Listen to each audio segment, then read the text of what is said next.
सर मूंखे जंहिं कम लाइ तव्हां मोकिलियो मां उन जे अंजाम ताईं पहुतो आहियां। सर मेले ते हमिलो थियण वारो बमबार निकिरी चुका आहिनि। छा मेले ते बमबार? सर कुझु कयो। मां इन्हनि बमबारनि खे कोन छॾींदुसि।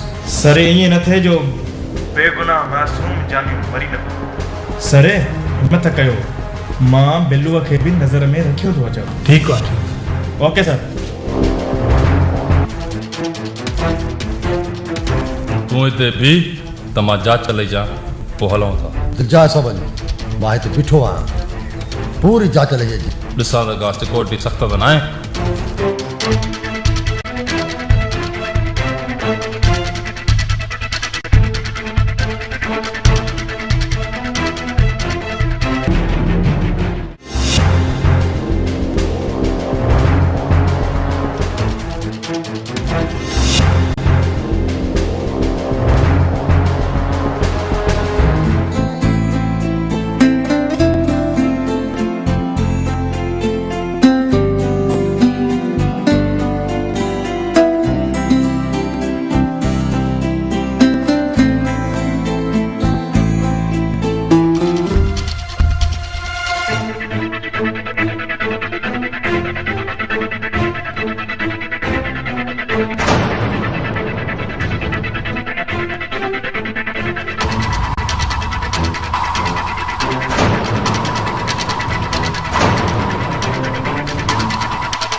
पुलिस हाँ पुलिस खबरदार हथ मथे करियो पुलिस जे घेरे में हो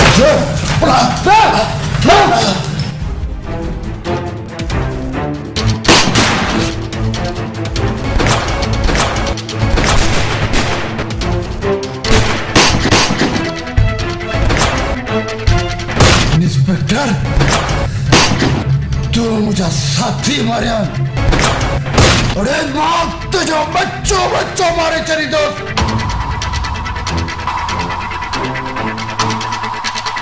इंस्पेक्टर